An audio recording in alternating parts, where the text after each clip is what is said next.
Alam nyo ba na may lumang pera na hindi lang basta papel kundi isang mahalagang bahagi ng ating kasaysayan?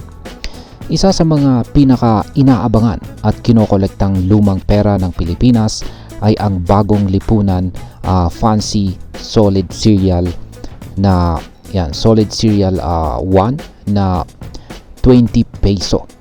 Yan, na may serial na VF tapos 6 na 1. Yan. Pero ano nga ba ito? Bakit po ito natatangi? At bakit napakahalaga nito para sa mga kolektor ng pera? Kaya sa video na ito, atin pong pag-uusapan ang kasaysayan ng bagong lipunan banknotes at ang kahulugan ng fancy serial numbers at kung bakit ang 20 peso or 20 piso na may solid serial number na BF6 ay itinuturing na napakahalaga dito sa mundo ng numismatics o koleksyon ng pera. Kaya, ayan, simulan na natin. Ayan, pisan po natin sa kung ano po ang bagong lipunan banknotes. Ayan. Noong panahon po ng dating Pangulong Ferdinand Marcos, inilabas ang bagong lipunan series ng pera ng Pilipinas noong 1973 bilang bahagi ng reforma sa pananalapi sa ilalim po ng kanyang pamumuno. Ang mga perang ito ay inilabas ng Bangko Sentral ng Pilipinas at may tatak na ang bagong lipunan. Yan po yung tatak, ang bagong lipunan. At ito po ay sumisimbolo sa bagong direksyon ng gobyerno noon. Ang serye ng mga perang ito ay makikita sa iba't ibang denominasyon gaya po ng 5 piso, 10 piso, 20 piso, 50 piso, 100 piso, 500 piso at 1,000 piso. Ngunit sa lahat ng ito, may mga natatanging piraso na mas mahalaga sa mga kolektor. At isa na po rito ang 20 piso na may fancy serial number na VF6 na 1. Kaya yan po yung nakikita natin dito. Yan. Ito po ay pagmamay-ari ng isang seller dito kay Carousel. Ayan. At ito po ay kanyang ibinebenta sa halagang 1,000 pesos. Yan, binebenta po niya ito sa 1,000 pesos. At sa tingin ko naman ay tama lamang po yung kanyang presyo rito. At maganda naman po yung kondisyon. Yan, maganda naman po yung kanyang kondisyon. Pero yung habol lang talaga natin dito is yung kanyang fancy serial number na VF tapos magkakasunod na 6 na 1. Ngayon, ano nga bang ibig sabihin ng fancy serial number? Ayan. Kapag sinabi nating fancy serial number, ito po ay tumutukoy sa mga serial numbers sa pera na may kakaibang pattern. Isa itong mahalagang aspeto ng banknote collecting dahil mas bihira at mas kaakit-akit sa mata ng mga kolektor ang mga perang may espesyal na serial number. Kaya yan, meron pong ilang mga uri ng fancy serial numbers. Yan, meron po yung tinatawag na solid serial number. Ito po yung lahat ng numero ay pare-pareho. Ayan, katulad na lamang ng 6 na magkakasunod na 1. Ayan, 6 na magkakasunod na 2, 6 na magkakasunod na 3. Ayan, maliban po sa solid serial number ay meron ding tinatawag na repeater serial number.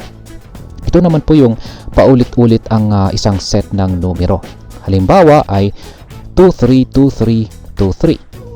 Yan, isa pang halimbawa ay 454545. Ayan, basta paulit-ulit ang isang set ng numero. Yan, meron din tayong tinatawag na radar serial number. Ayan, ito naman yung baliktaran o palindromic. Yan, halimbawa rito is 123 tapos 321. Ayan, 123321. Meron din isa pang halimbawa is 455 tapos 554. Ayan, baliktaran. At meron pa tayong low serial number at saka high serial number.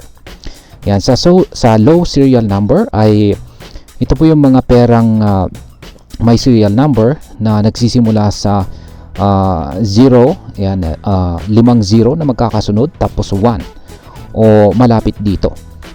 Ayan. 5 na 0. Tapos sa huli is 1.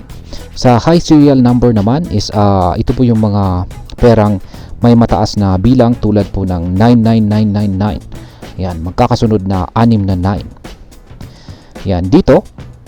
Ayan, lapit lamang po natin ulit para mas makita natin. Ayan. Yung serial number po ni seller dito is VF, tapos magkakasunod na 6 na 1. Yan ay masasabi nating ito ay isang solid serial number. At ito po ay nangangahulugang yan, meron po kasi siyang 6 na 1 na siyang bumubuo sa serial number nito. At sa mundo ng banknote collecting, ito po ay itinuturing na napakabihirang uri ng pera, or sa madaling salita ay rare po talaga ito. Ngayon ay bakit po natatangi ang 20 peso BF 6 na 1 na serial na ito? Ayan, ng 20 piso na ito. Ayan, bukod po sa pagiging bahagi ng bagong lipunan series, may tatlong dahilan kung bakit napakahalaga ng lumang perang papel na ito. Una, ito po ay isang solid serial number. Tulad ng nabanggit po natin kanina, ang mga perang may solid serial numbers ay napakabihira. Sa dami po ng perang inilabas noon, napakaliit lamang ng posibilidad na magkaroon ng solid serial number. Pangalawa, limitado na po ang supply nito. Dahil sa matagal nang inilabas ang perang ito noong dekada 70, karamihan po sa mga ito ay wala na sa sirkulasyon. Marami na ang sira, nawala na o napunta na sa mga kolektor. Kaya't bihira na lang ito na makita sa market. Kaya yan, pero pagdating po rito is maganda pa yung kondisyon ng lumang perang papel na ito. Pangatlo, mataas po ang halaga nito sa collectors market. Dahil sa kombinasyon po ng pagiging luma, pagiging bahagi ng kasaysayan, at ang pagkakaroon ng solid serial number nito, ang halagang maibebenta nito sa mga auction o collectors ay maaring umabot po ng libo-libo o kahit daang-daang libong piso. Yan, mahal po talaga. Ngayon ay magkano po ang maaring maging halaga ng 20 peso yan, yung solid serial number na ito sa collectors market. Ayan, pinakita ko po kanina, ito po ay binebenta ng collector sa halagang 1,000 pesos. Ayan, pero ang presyo po ng isang rare banknote ay nakadepende po kasi ito sa maraming bagay, tulad po ng kalagayan nito. Ayan, mas mataas po ang presyo kung ito ay nasa uncirculated o mint condition, yung hindi pa nagamit o mukhang bago pa rin. Ayan. At maliban po rito ay demand po sa collectors market. Kung may demand, kung marami po ang naghahanap nito, ay sadyang tumataas po talaga ang presyo nito. At syempre, yung kanyang serial number uniqueness. Dahil ito po ay isang solid serial number, siguradong mas mataas po ang halaga nito kumpara sa ordinaryong 20 piso lamang. Sa kasalukuyang collectors market, ang mga fancy serial number banknotes ay maaari pong umabot sa 50,000 pesos hanggang 200,000 pesos. Pero gaya ng aking sinabi kanina, nakadepende po yan sa kondisyon or kalagayan ng kalagayan nito. Ngayon, kung ito po ay nasa perfect or near perfect condition, possible pong baka lumampas pa sa mas mataas na presyo na aking nabanggit. Ngayon ay paano mo naman malalaman kung may valuable banknote ka rin? Ayan. Kung mahilig ka pong mag-ipon ng lumang pera, baka may hawak ka ring mahalagang banknote na hindi mo alam. Kaya yan, meron po tayong ilang mga tips dito kung paano po suriin ang halaga ng lumang pera mo. Una ay tingnan mo po ang serial number nito. Kung may unique pattern ito tulad ng solid, repeater o radar, may malaking chance na may malaking halaga ito. At ayan, maliban po dyan ay suriin mo na rin ang kalagayan ng iyong pera. Kung mas bago po ang itsura at walang lukot, punit o mancha, mas mataas ang halaga nito. Hanapin mo rin ang year of issue nito. Dahil mas luma, mas mataas ang potential value. At syempre, subukan mo rin kumonsulta sa mga eksperto.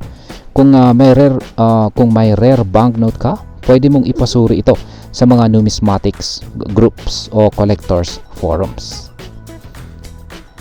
At ayan, para sa akin ang 20 peso BF 6 na 1, yan, na lumang perang papel na ito ay hindi lamang po ito basta lumang pera. Ito po ay isang bihirang piraso ng kasaysayan. Sa mata ng mga kolektor, ito po ay isang kayamanan dahil hindi lang ito isang ordinaryong banknote, kundi isang testamento ng nakaraan natin bilang isang bansa. Kung isa ka pong kolektor o nais mong pumasok sa numismatics, napakalaga ng pag-unawa sa mga fancy serial numbers at lumang banknotes. Maaring ito ay isang magandang investment dahil habang tumatagal, mas lalo pang tumataas ang halaga ng mga ganitong bihirang pera. Kung sakaling makakita ka po ng ganitong uri ng banknote, ay huwag mo agad gastusin. Sa halip ay alamin ang tunay na halaga nito. Baka nasa kamay mo ang isang napakahalagang piraso ng kasaysayan. At ayan, dyan po nagtatapos ang ating usapan tungkol dito sa lumang perang papel na ito. Sana ay marami po kayong natutunan at mas lalo pa kayong naengganyo dito sa mundo ng koleksyon ng pera. Kung nagustuhan po ninyo ang video na ito, huwag po ninyong kalimutan na i-like, i-share at mag-subscribe para sa mas marami pang kaalaman tungkol sa lumang pera, collectibles at saka numismatics. At ayan, maraming salamat sa panunood at kita-kits ulit sa susunod nating video.